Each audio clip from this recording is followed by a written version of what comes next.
సంకష్టహర చతుర్థి ప్రాముఖ్యత ఈ రోజు గణేశునికి అంకితం చేయబడింది మరియు హిందువుల మధ్య విపరీతమైన భక్తితో జరుపుకుంటారు. ఏడాది పొడవునా జరుపుకునే ప్రతి సంకష్ట చతుర్థికి వేరే పేరు, ప్రాముఖ్యత, పవిత్ర స్థానం మరియు విలువ ఉంటుంది.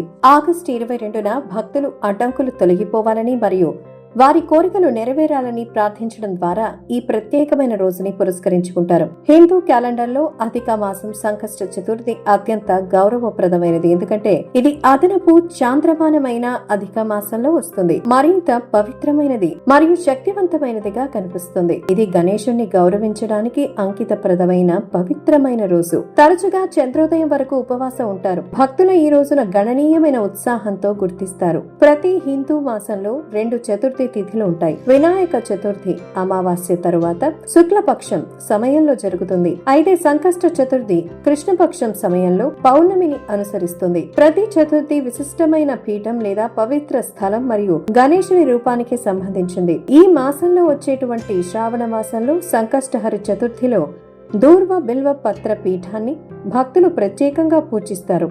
ఈ పవిత్ర దినం యొక్క అనేక సంప్రదాయాలు మరియు ప్రాముఖ్యతను ప్రదర్శిస్తారు. ఆచారాలు: మీ పూజా స్థలాన్ని కడిగి చెక్క పలకపై గణేశుని విగ్రహాన్ని ఉంచిన తర్వాత స్నానం చేయించండి. పువ్వులు, దుర్వగడ్డి మరియు పసుపు దుస్తులతో విగ్రహాన్ని అలంకరించండి. గణేశుని విగ్రహం ముందు నెయ్యి జ్యోతి మరియు ధూపాన్ని వెలిగించండి.